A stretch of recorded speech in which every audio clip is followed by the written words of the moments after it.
बच्चों, आज हम अपनी हिंदी की पुस्तक का अध्याय 3 पढ़ेंगे, बहुत बड़ा धनवान।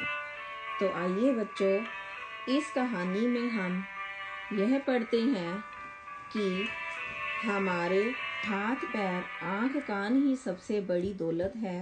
धन दौलत के अभाव में कोई गरीब नहीं होता।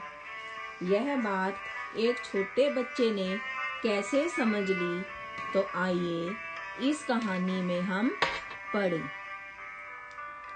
13वीं शताब्दी की बात है। ईरान के शिराज नगर में एक लड़का रहता था, सादी। बचपन में ही उसके पिता की मृत्यु हो गई थी।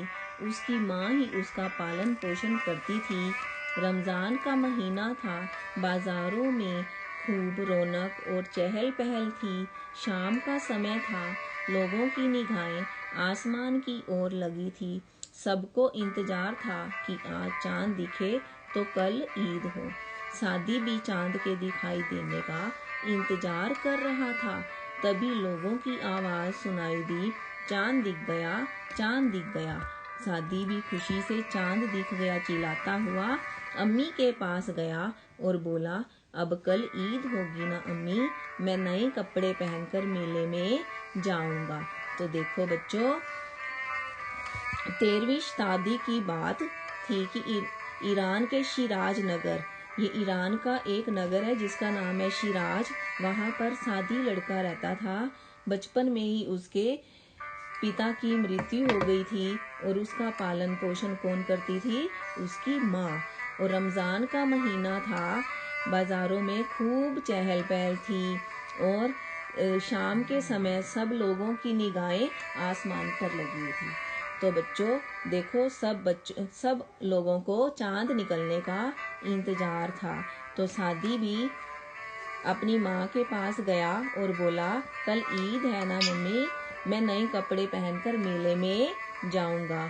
हाँ बेटा, कल ईद होगी, तुम कल नए कपड़े पहनना, माँ ने कहा। अचानक सादी को याद आया। वह बोला, पर अम्मी, मेरे नए जूते तो आए ही नहीं।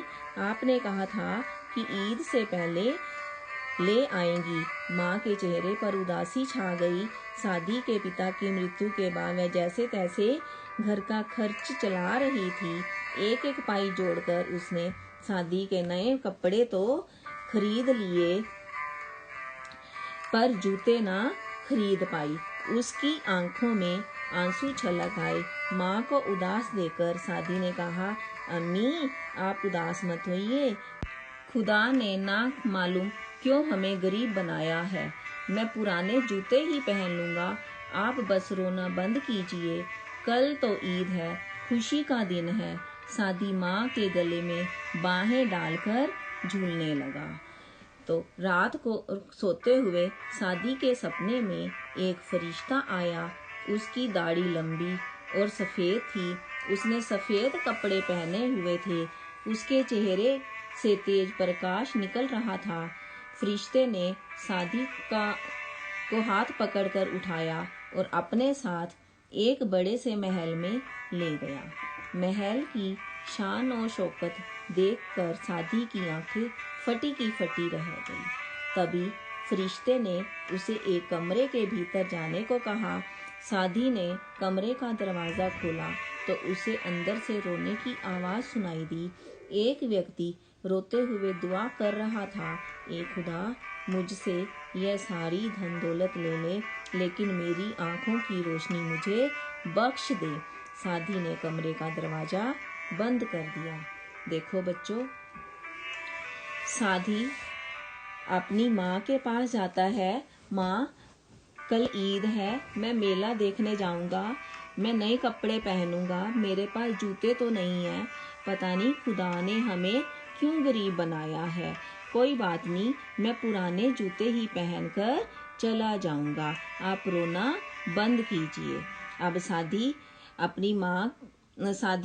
अपनी माँ को गले लगा लेता है और उसे चुप करवाता है। रात को सोते समय उसके सपने में एक फरिश्ता आता है जो उसका हाथ पकड़कर एक कमरे में ले जाता है। और फरिश्ता कैसा होता है? लंबी दाढ़ी वाला।